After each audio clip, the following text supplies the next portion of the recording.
Continuando el tema de viento tan fuerte que está sota entera isla nan ABC, pero aquí na isla de Corsao no se sintiele, embarcación no a sintiele también hobby fuerte, pero es una que está arriba brug, también está sintiele más, pa motivo que Emma brug está suave, so eta que era suave dor de viento. Día un día manera celebración de Día de Mama, hopi gente está de lo cual está es situación para lo cual está bien de punta.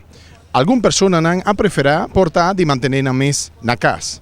Para quien no te sun que no conoce, que pasa arriba el brug Emma, anto que bota sinti timbia, bota suave de un banda by otro. El tiempo que dianan aquí, tabatim para lo cual ta isla nan ABC, a crea que también brug también ta suave de un banda by otro, pero de una manera un tiki más bruto que costumbre.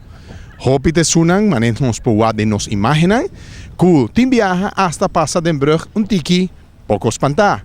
Pa motivo, que viaja aquí dordi, lo cual ta el tiempo, el brug ta move un tiki más que lo normal.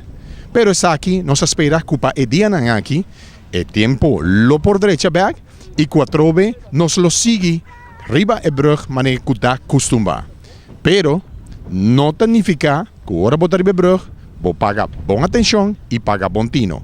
So que tu vai, ta vou pronosticar que pa el día de la luna y también llamars, ainda tempo lo sigita y lo vos sintiele precis más, ahora botar arriba el brug Emma.